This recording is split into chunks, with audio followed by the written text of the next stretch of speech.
Oke, ini kan Mas Manan ketua dua periode di kepemudaan waktu itu Majelis Tasawwur Sragen kan khususnya. Perwakilan Sragen. Perwakilan Sragen. Belibet tuh Mas. Belibet. Saya kalau dulu waktu kegiatan ini sering ketemu Mas Manan. Koncoku. Saya belum tahu kalau beliau itu ternyata ketua. Tapi saya teman Anda lo mesti sak-sak kok Mas. Iya. Enggak. Itu waktu rambutnya masih merah-merah begitu. Wih. Kayak bunga gitu kan. Bengi-bengi sama ngurup itu rambutnya Mas Agung itu. 2013 atau 2012 ini saya baru masuk kajian. Iya. Tapi saya rajin, alhamdulillah. Berkat rahmat dan pertolongan Allah Subhanahu wa taala. Dan memang Manan ini sebagai ketua beliau memang welcome banget. Apa saksi sejarah ya Anda ya? Saya bukan ngomong kayak ini saya temannya enggak, karena memang saya sama teman-teman saya angkatan itu udah bicara di belakang Mas Manan. Oh gitu. Manan ini teman kita, tapi beliau tetap ketua. Jadi apapun apa itu kegiatannya ya kita sebagai anggota support. Nah, selama jadi ketua ini beliau gimana progresnya untuk kaderisasi, Mas Manan? Untuk kaderisasi, misal di Sragen sendiri. Di Sragen gitu sendiri ya. aja. Oke. Jadi begini, kita kembali ke tadi ya masa-masa kami SD atau TK tadi ya. Iya. Sebenarnya kaderisasi itu adalah kita ngajak adik-adik kita dilibatkan begitu. Nanti dengan sendirinya dia paham. Oh. Dengan sendirinya dia paham. Waktu itu saya masih ingat banget kegiatan di donor darah di cabang Pelupo 1. Yang bina cabang Pelupo 1 waktu itu Mas Faisal Azamuddin, sekarang ketua pemuda Sragen periode saat ini. Mas Faisal, ketua Senggol pemuda nih Sragen. bos.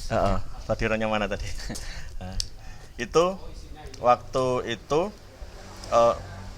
kami melihat, memang saya seneng ke belakang begitu kan, lihat orang cuci piring gitu, lihat orang nyapu begitu. Cuma lihat doang, nggak bantuin. Bantu guys gitu, bantu. Terus. Badan saya besar, buat ngangkat meja itu gampang.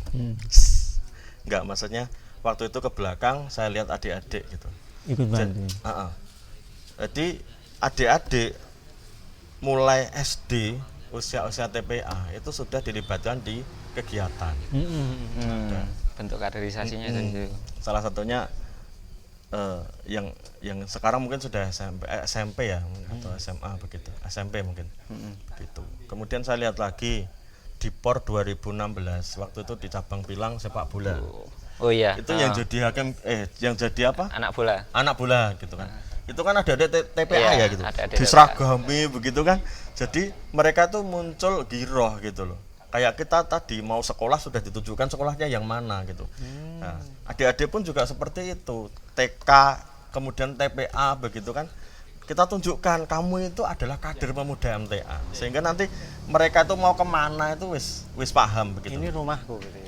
Itu kan berarti sistemnya sama dengan yang dilakukan oleh Bapak Mas Manan, kemudian bapak-bapak kita lah secara umum. Semuanya tak kira Semuanya sebelum kita lahir aja diajak akad pagi. Iya. Tapi nek ngobrolin kaderisasi Mas, kalau sistem di kampus gimana kaderisasi ini? Apakah sama kayak? Kalau kaderisasi di kampus agak ini ya, agak ribet. Ribetnya wis rekrutmen begitu. Oh, direkrut.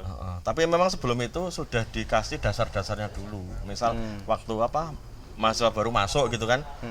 Nanti misal di Imamta ya, pengurus Imamta begitu. Nanti disambangi, kemudian dicarikan kos gitu, difasilitasi, ayo ngaji bareng begitu. Intinya mengajak itu aja. Di kampus, organisasi kampus juga seperti itu.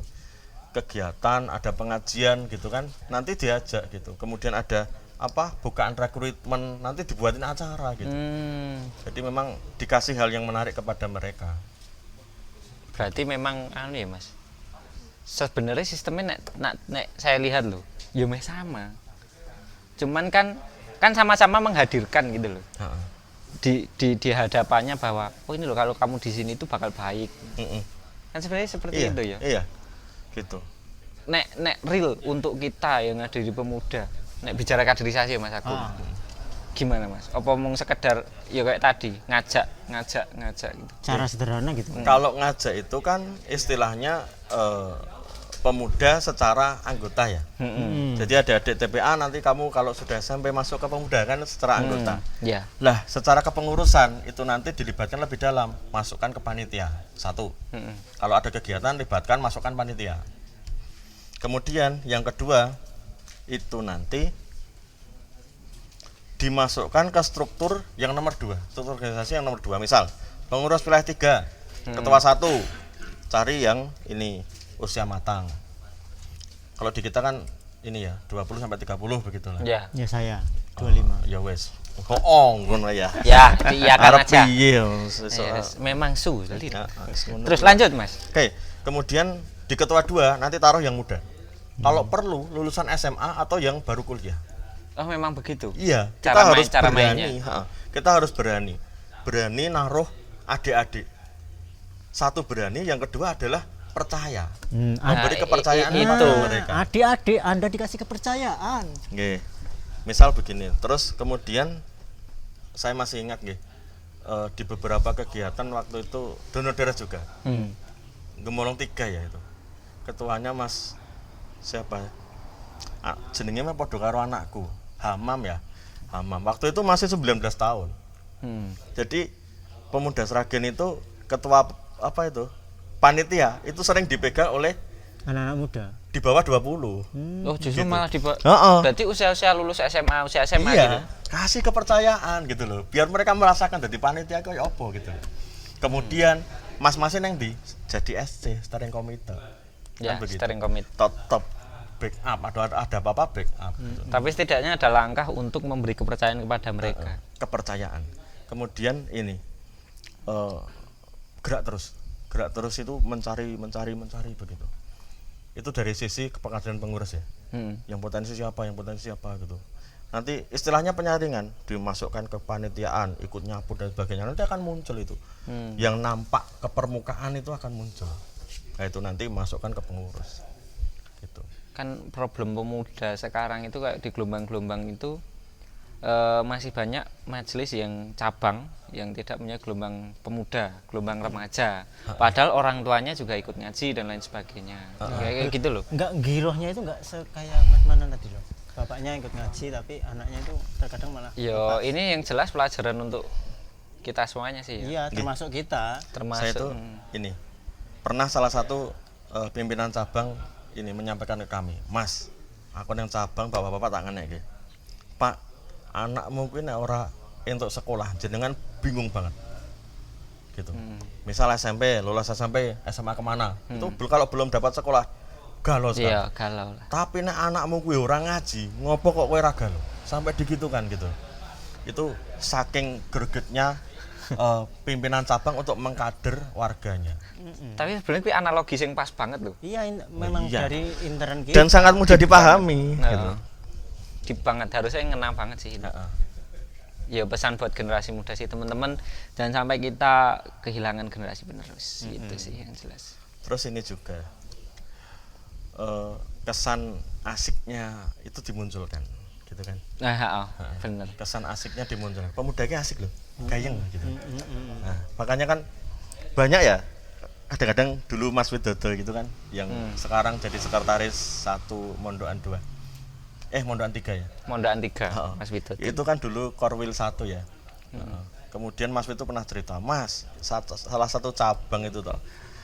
Nek pas turnamen futsal mangkat Mas gitu. Tapi nek jak pertemuan ra gelem. Kemudian pernah tak jawel, ayo mangkat pertemuan. Gak Mas, aku tak mangkat futsal tok wae. Pertemuannya gak sah ngono kuwi. Kuwi itu real nyata terjadi, guys. Cabang macam apa itu? Enggak, bukan cabangnya. Pemudanya. Gini, misal ya, kami dulu waktu di Imamta, ya ono sing rada gemblung, ono sing bener gitu. Iya. Itu siklus kehidupan sih. Iya. Dia ngaji terlambat atau nggak hadir atau izin begitu. Nek futsal, toko saya dewi, nggak pernah absen gitu. Itu ada. Jadi biar balance itu gimana? Iya penyadaran tadi gitu. Sadar. Mana yang prioritas. Kembali ke prioritas. Tapi gini, nggak apa-apa gitu. Yang seperti itu tetap ada dan itu dijadikan sebagai ladang dakwah kita. Jangan sampai kita malah mencela ketika kue geleme futsal tok ngaji ra gelem terus apa jenenge kelompok gak mangkat terus dan lain sebagainya. Tidak seperti itu gitu. Benar. Tidak seperti itu, tapi dirangkul. Dari futsal ini ayo dijak ngaji. Dari futsal ini ayo dijak kelompok gitu loh. Iya, karena kemampuan wong Dede. Ada yang donor darah itu memang dari segi kesehatannya nggak bisa. Yo itu manajemen hati sih. Bagaimana memposisikan diri supaya tidak menjadi hakim bagi orang lain. Jangan sampai kita sebenarnya kita mau masuk itu tapi sambutannya itu enggak sambutannya yang enak gitu. Pernah saya itu enggak sholatnya itu ke musola kan. Jarang ke masjid karena musola lebih dekat. Iya. Aduh. Enggak tahu neng masjid, kira neng masjid apa? Tumben neng masjid. Itu enggak fun, enggak asik. Iya, gitu sih. Kok ngendi Mas? Itu yang menjadi kelemahan kita. Masih menjadi hakim untuk orang. Masih menjadi hakim. Enggak ngerangkul, bener-bener enggak ngerangkul. Kenapa harus mencela yang lain sementara diri kita masih ada celah? Tapi ada kok kalimat yang bagus. Kalau kamu ingin melihat bagaimana dirimu itu, yo lihatlah cermin. Jadi kayak seolah-olah nek pengen roh dosa, dalam artian pengen lihat kejelekan-kejelekan tuh jangan lihat yang lain, tapi lihatlah cermin. Sehingga ada kesadaran-kesadaran. Wis, quote of the day. Terus tapi Mas, bisa sampai 2 periode. Aku sih penasaran sih, karena Mas Manan itu pasti semuanya tahu. Ketika ada kegiatan, disitulah ada Mas Manan. Sampai ngomong Manan menang. Sebelum tahu ketua. Dan yang berani kayak gitu cuma Mas Agung sih. Kalau saya enggak. Ada ini ya. Iya. Ada 2 alasan. Yang Mas? pertama, 2017 itu saya sudah ini. Waktu itu pertemuan pengurus perwakilan guys. Saya tak sampaikan kepada beliau para pimpinan perwakilan begitu. Ustaz, apa belum saatnya pemuda MTA Sragen dipimpin oleh yang S2? Terus jawaban beliau gimana? Jawabannya gini, Ustaz Marsudin itu. Ya sekolah kono gitu kan. Mas, kok gitu? Ya udah, berarti memang waktu itu ya wes lah masih mengendaki lanjut ya udah gitu. Waktu itu saya juga masih ini ya, belum 30. Masih kisaran berapa ya? 28. Kita nggak usah ngomongin usia. Oh iya, sorry. Iya. Sorry guys. Banyak lah, 30 Lain. plus. Tapi berat nggak Mas? Berat nggak jadi ketua pemuda? Ada ketakutan. Pernah sebesar itu enggak. loh. Kalau ketakutan enggak ada. Kalau berat juga enggak. Yang berat kan saya aja. Badan saya nih. Saya mau bilang tidak jadi. Kenapa kok enggak berat? Kenapa Mas? Ya karena yang pertama gini. Orang itu kan beribadah perintahnya apa? Suruh maksimal. Siapa suruh kita perfect? Enggak kan? Enggak. Mau buat kegiatan, siapa suruh kita harus sempurna dari A sampai Z? Enggak kan? Enggak. Kita cuma suruh maksimal. Ya udah. Iya sih. Ketika kita sudah maksimal gak dosa. Wis nek gak dosa wis rampung. Gitu loh. Alasannya sesimpel gue ya Mas. Tapi maksimal itu dewe, Bro. Iya. Walaupun badan ajur gitu kan ya. Iya. Tapi kan gini loh, kalau kita memakai konsep maksimal, maka tidak akan ada batasnya. Betul. Kan gitu toh. Berarti misal kita ada kegiatan donor meskipun cabang paling atau ngendi ya. Kalau dari tempatnya jenengan Mas. Yang pernah paling tak jauh. datangi Kali Jambe. Sumberawang 3, Mas Kesno itu loh. Iya. Dekatnya apa? Waduk Gajah Mungkur. Gajah Mungkur. Sragen coy. Gedung Ombo. Kenapa saya jadi buta arah? Jalannya dulu buta daerah. Itu cabangnya masih underground. Dulu. Sragen. Kenapa underground? Sragen itu lewati lembah. Sekarang udah dibangun kemarin dianyari waktu akhir-akhir di kepengurusan kami itu pertemuan di sana. Mas, cabangku anyar ini yo gitu. Terus baru gue dianyari nggo mabit bareng ya Allah, itu luar biasa. Dan Mas Manan ini apa Mas? Waktu masih jadi apa itu? Ketua. Itu ada hobi yang sangat menarik dengan istrinya. Apa? Saya pernah nyepil di Facebooknya itu setiap malam hari apa, tapi nggak dikhususkan sih. Pokoknya malam itu beliau sama istrinya itu mubeng Piye maksudnya? Oh, ini cabang Sragen. Iya, itu saya pernah dengar. Jadi Mas Manan itu sudah mengunjungi, tahu posisi semua cabang yang ada di perwakilan Sragen. Beda sama kita mau donor aja Google Map. Oh iya dong, kalau saya memanfaatkan teknologi. Jadi saya Google Map. Tapi luar biasa. Apa Mas alasannya? Ngopo kok pengen roh? 60 cabang lebih loh. 64-an lah. Gini, sebenarnya kan niatnya sih cuman main aja sama istri gitu. Kita itu kan gini, waktu kita kan 24 jam ya. Min husni islamil mar'i tarku malayakni gitu. Jadi memang seapi-api wong muslim iku sing meninggalkan hal yang kurang bermanfaat baginya. Ya. Makanya 24 jam ini bagaimana untuk dimaksimalkan gitu. Nek turu jo akeh-akeh jo suwe-suwe gitu kan. Ya. Nah, kemudian ketika kita selesai dengan pekerjaan dan fisabilillah, ya udah habisin untuk keluarga gitu loh. Keluarga pun jadi niati fisabilillah, memahamkan anak istri tentang fisabilillah. Ada bagian itu bagian dari proses kaderisasi. sedini mungkin itu loh. Tidak terpikirkan sih ya. Sebenarnya simpel sih Mas. Hasik sama Humam di bawah semua itu. Mengenalkan. Cuman di itu dolan di cabang sampai depan cabang tok gitu. Jadi nggak masuk gitu. Habis itu udah Udah itu baru keliling lagi gitu. Gitu. Itu mungkin bagi sebagian orang seperti kurang kerjaan, tapi ternyata ada side effect yang sangat luar biasa ya Mas. Setidaknya kalau gini, saya kalau disuruh nyebutin cabang Sesragen itu di kepala saya tuh ngapal ke posisinya itu. Tak urutkan dari Etan ke ada barat. Gambaran ya. Gitu. Ini nanti dari sana ke sana, per wilayah gitu kan. Iya. Kalau saya masaran 5 aja keblas. Ya, ada cerita kemarin ada pertemuan wilayah di Masaran 4 bukan Masaran 5. Harusnya di Masaran 4 itu condong, tapi Mas Ageng itu perginya ke Sidoarjo 2. Itu udah beda kecamatan. Saya itu pernah ya di pertemuan. Imajinasi saya itu Plupuh 2. Tapi yang saya setuju itu tempatnya. Ketemu. Kan luar biasa Mas Agung. Ya Allah. Mubeng. Tapi Mas, dari 2 periode dan sekarang diamanahi di pusat juga ya? Jadi ketua 2. Itu nggak bingung Mas? Nggak bingung, nggak berat, jangan ditanya itu. Nggak, maksudnya gini, harus mengatur keseimbangan antara dunia dan akhirat itu. Kerjaan. Konsep wala tansa nasibaka minad dunia itu loh. Dunia dikejar, apa itu? Akhirat dikejar, dunia mengikuti. Bukan itu.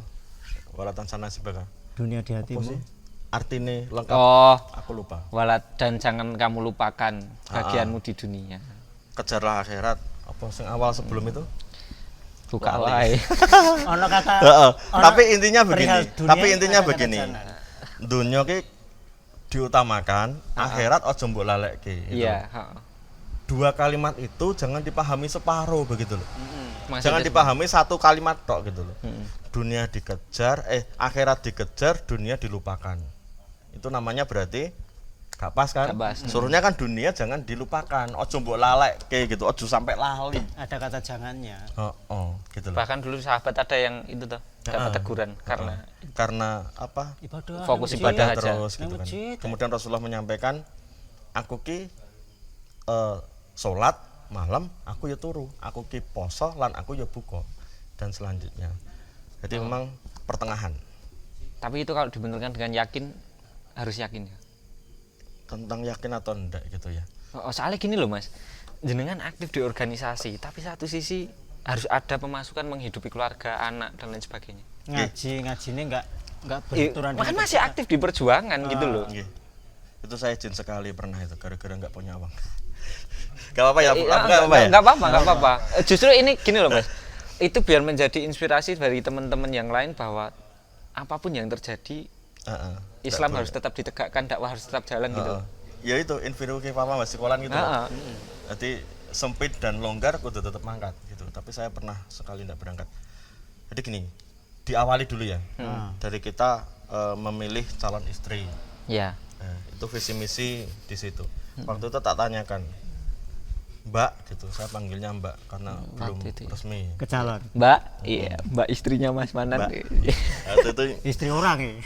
Bukan, belum jadi siapa-siapa toh. Belum jadi siapa-siapa. Akhirnya tak tanya gini, kegiatan saya begini. Jenengan siap mboten? Gitu.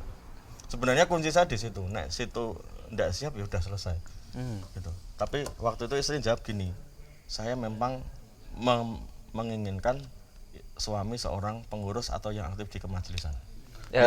Cari kayak gitu di mana Mas? Buat teman-teman gitu loh. Gitu loh. Ya, itu awalnya gitu. Yang jelas jalurnya jalur pengurus ya, bukan jalur independen ya. Dhisik iki ya rada independen sithik gitu kan. Tapi tak terangkan begini ya. Gimana? Nah, ini biar teman-teman juga paham yang sudah punya inceran mungkin. Kembali lagi ke tadi loh. Di SMP 3 tahun yang pondok, nang SMA 3 tahun yang pondok, di asrama terus gitu. Jangan sampai kita jadi produk gagal kan begitu. Nah, kemudian apa? Saya kenal istri itu 2012 waktu tahsin di LPPT. 2 tahun nggak ketemu gitu. Kemudian singkatnya dia itu pesan desain ke saya. Akhirnya ngobrol visi misi gitu. Akhirnya saya juga berpikir, istri juga berpikir begitu. Podo mikirnya, ini nak dilanjutke, itu bahaya. Karena sudah bahas misi-misi gitu, visi-misi hidup gitu. Akhirnya waktu itu istri menyampaikan, belum istri ya, menyampaikan ini selesai aja sampai sini, maksudnya enggak usah ini pesan desain kok sampai visi misi hidup. Dan sebenarnya enggak bahas yang aneh-aneh ya, Mas. Enggak. Tapi kok bisa mikir teko kono gitu loh. Inilah kemudian pondok, gini, kemudian tak jawab gini. Saya berpikiran ini memang ada ketertarikan begitu. Ayo diurus gitu kan. Luar biasa. Jadi waktu itu tanggal 3 bulan April 2014 gitu. Itu saya buka toko sama Mas Abdurrahman Stabudi itu ditanya, "Nan, kowe pemasok angin?" gitu kan. Saya sampai galonya gitu loh. Wes. Nah, akhirnya luar biasa. Sore kan begitu kan. Terus seneng aku. Malamnya itu saya kumpulkan Bapak Ibu. Iya, di situ matur ya Bapak Ibu. Besoknya ke tempat almarhum Ustadz Mustaqim, seksi Sakinah, proses gitu. Jadi itu antara apa? Antara itu selang sehari gitu. Jadi disegerakan lah. Gas gitu. Kan kok biasanya gini, Mas. Kowe wis rada melenceng-melenceng, ayo ketemu. Enggak. Ya itu tadi, wah aku 3 tahun neng SMP, 3 tahun neng SMA. Ada kesadaran. Ada itu. Kan kalau gitu. Biasanya ada tabir, anak muda itu kan tetap untuk meninggalkan berat hatiku untuk meninggalkanmu. Lah cinta. Semangat bocilku. Harusnya kemuning. Harusnya kan ingat si siapa? Sahabat Ali itu kan juga begitu kan. Nama jatuh cinta itu kan fitrah ya? Iya, fitrah. Kalau pacaran itu antara fitrah dan hawa nafsu gitu kan. Di mix, Mas. Di mix. Bukan, sebenarnya sendiri-sendiri. Bukan mix. Sendiri-sendiri. Yang putri itu bilangnya fitrah, yang laki hawa nafsu begitu. Paham maksudnya ya? Iya, paham. Diulangi lagi. Biar ukti-ukti dengerin. Gitu. Jadi gini, pacaran itu antara fitrah dan hawa nafsu. Gitu. Yang akhwat itu merasa itu fitrah, dia merasa nyaman dengan si laki-laki, goncengnya nanti begitu ya. Si laki-laki itu hawa nafsunya gitu, otaknya kemana-mana. Otaknya di sini, bukan di sini lagi. Iya, imajinasi. Oke. Haram. Tadi kan sampai situ ya. Akhirnya di kehidupan, yo ngertilah ngantenannya kayak apa secara ekonomi dan lain sebagainya. Kayak apa tuh? Ya nanti yang merasakan awal bulan Anda menikah. Enggak usah ngegas, biasa. Terus lanjut. Singkat cerita, waktu itu hari Sabtu, itu upgrading Pemuda Solo, Pemuda Pusat. Itu dana tinggal 20.000 gitu. 20.000. 20.000 rupiah. Iya itu 2016, 2 tahun ya, 2 tahun setelah nikah. Iya, terus Yus, anaknya gue tok gitu loh, ndak ada yang lain gitu.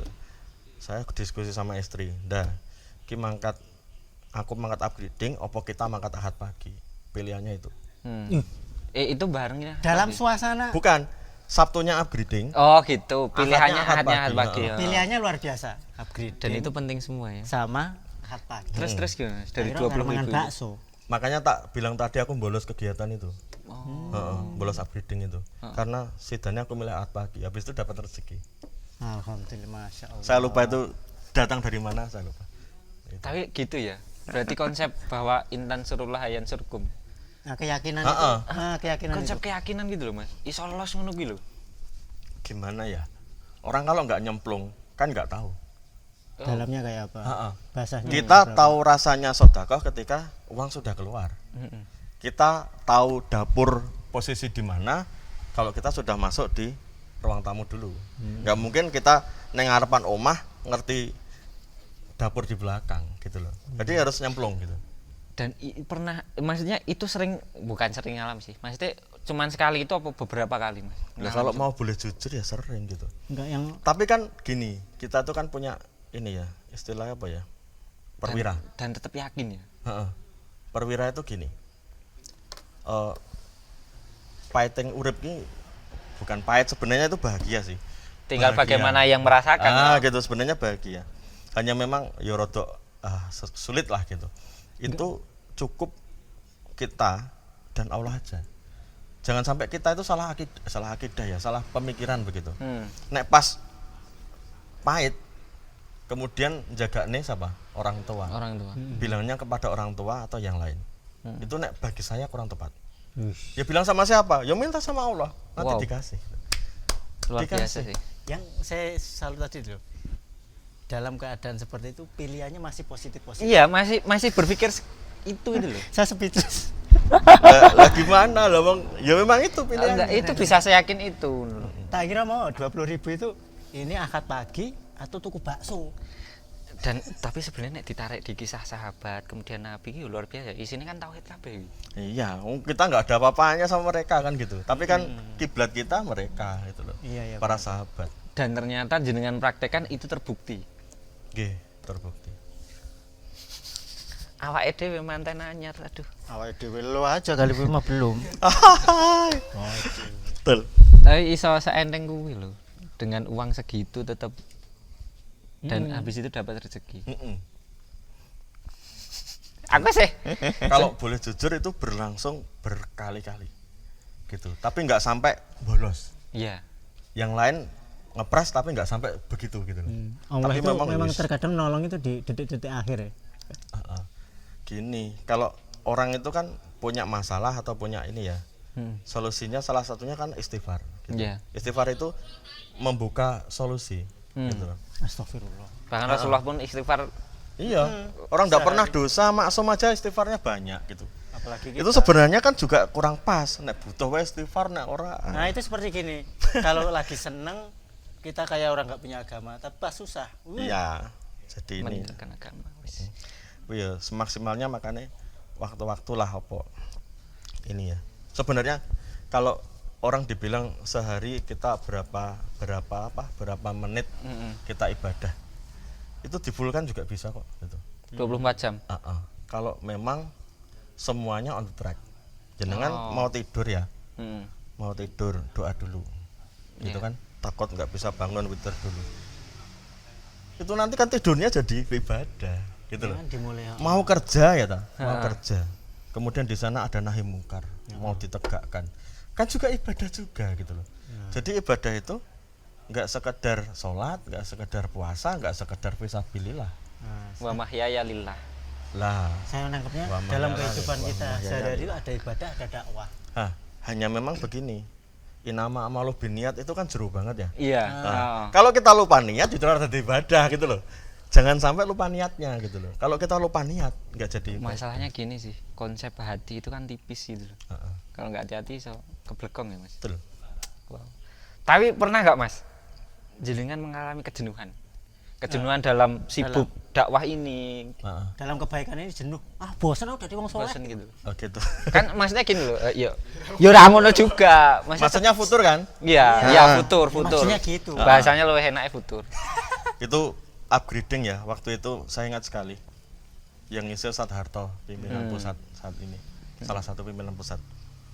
Saya tanya itu, Tat gimana kalau jenengan sedang futur? Tahu jawabnya apa? Saya nggak pernah futuri. Loh, kok gitu sih jawabnya gitu kan? Saya nggak pernah futuri. Kok bisa kan gitu? Muncul itu. Ternyata memang beliau salah satunya adalah itu. Wasbir nafsaka malatina yaitu narobahum dan selanjutnya. Oh iya. Jadi koncone bersabarlah bersama orang-orang yang menyeru. Konconya itu orang-orang ini. Agama seseorang tergantung teman dekatnya. Makanya kalau lingkungan kita bagus, ya udah. Alhamdulillah. Berarti kita membangun circle sih ya. Ya. Alhamdulillah koncoku Mas Manan. Nah, membangun circle gitu. Jangan sampai itu toksik gitu kan. Itu ngerusak. Tapi kalau ada konco lah atau mare toksik dan sebagainya, itu jangan jangan wah ki perusak, jangan begitu. Tapi itu ladang dakwah kita gitu loh. Ladang dakwah. Dek sambat orang ngaji dan lain sebagainya. Dakwah gitu. Dakwah. Lagi udut gitu dakwah gitu. Ning aja ngomong langsung ning ngarep haram. Ya ndak begitu kan ya. Kan ada sesuai cara-cara dengan yang dihadapi. Ya, menyesuaikan lah. Mungkin salah satunya yang biar gak futur itu ngaji itu fun. Harus seneng. Itu manajemen hati banget sih kalau yang disampaikan Mas Manan tadi. Ngaji ki yen ra keinginan dari hati mong wong tua aku ngaji, aku pergi tak melu ngaji yo. Males-malesan. Ya itu juga harus muncul giroh dulu gitu. Aku memang waktu itu di Bres 2 semangat banget. Terus terang ya. Waktu itu yang ngisi Ustaz Prapto, beliau itu detailnya luar biasa. Ustaz Prapto pondok. Detailnya luar biasa.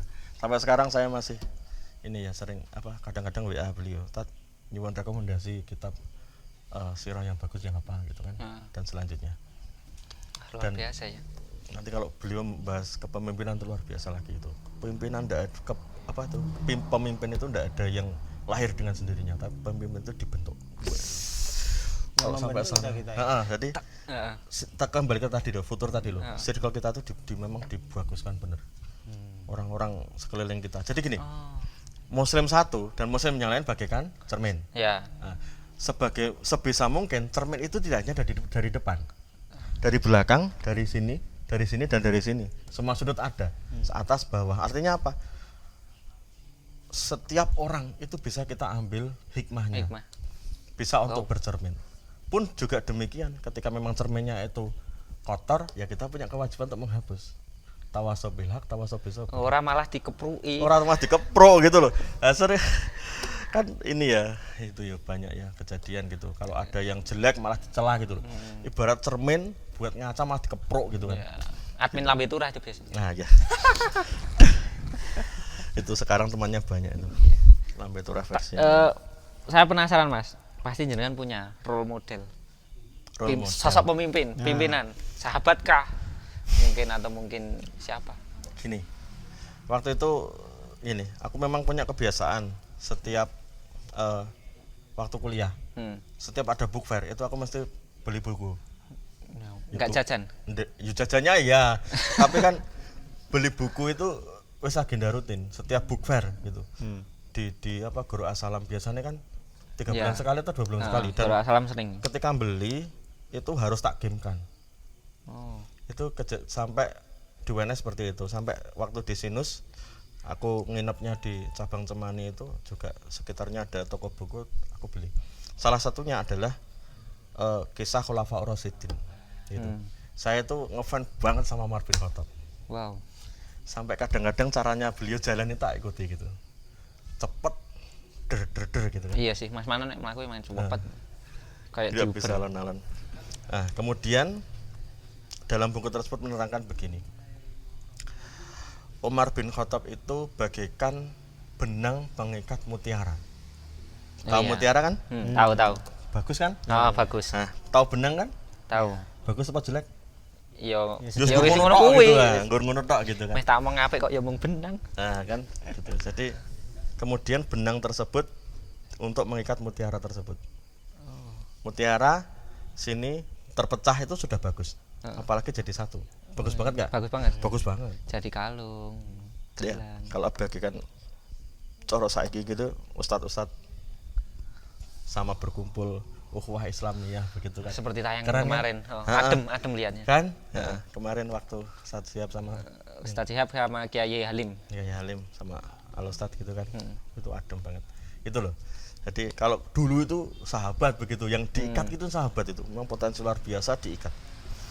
Dan itu beliau bisa memetakan masing-masing sahabatnya itu. Ahlimu apa itu plottingnya itu pas. Gitu. Ketika mutiara tersebut agak meregang, terlihat kan benangnya? Iya. Fungsinya untuk apa? Untuk mengikat antara mutiara tersebut. Diikat lagi. Biar terikat lagi. Gitu. Ketika mutiara sudah terikat, apakah benangnya terlihat? Enggak. Itu. Jadi kepemimpinan yang kami terapkan pada diri kami pribadi itu, saya tidak harus terlihat, tapi harus siap di saat yang tepat. Saya tidak harus terlihat, tapi harus siap di saat yang tepat. Prinsip dakwah itu seperti itu. prinsip dakwah adalah bagaimana kita tetap aktif, tapi itu untuk menjaga diri kita dari sifat riak dan lain sebagainya ya. Menjaga Bisa hati. jadi salah satunya itu. Luar biasa. Nggih. Mas Manan, tidak terasa karena waktu dan dari tim sudah kode-kode. Iya. Rampung. Enggak, 5 menit lagi. Iya. Nggih, terima kasih Mas Manan untuk inspirasinya, luar biasa banget, dan ternyata kalau kita mau mendengarkan itu kisah dari beliau itu menampar banget sih. Terutama buat diri saya pribadi dan mungkin juga teman-teman merasakan dan bagaimana dari kisah yang beliau sampaikan tadi itu bisa memacu semangat kita supaya lebih aktif lagi di dakwah ini. Karena dari anggota toh. iya, karena yang akan melanjutkan bapak-bapak kita itu bukan orang lain tapi adalah kita. Karena kita adalah calon pemimpin di masa depan. Asik. Karena di tangan pemuda lah terletak urusan umat. Terima kasih, saya Muhammad Akram dan rekan saya. Aku Mustafa. Dan terima kasih juga Mas Manan. Wassalamualaikum warahmatullahi wabarakatuh. Waalaikumsalam.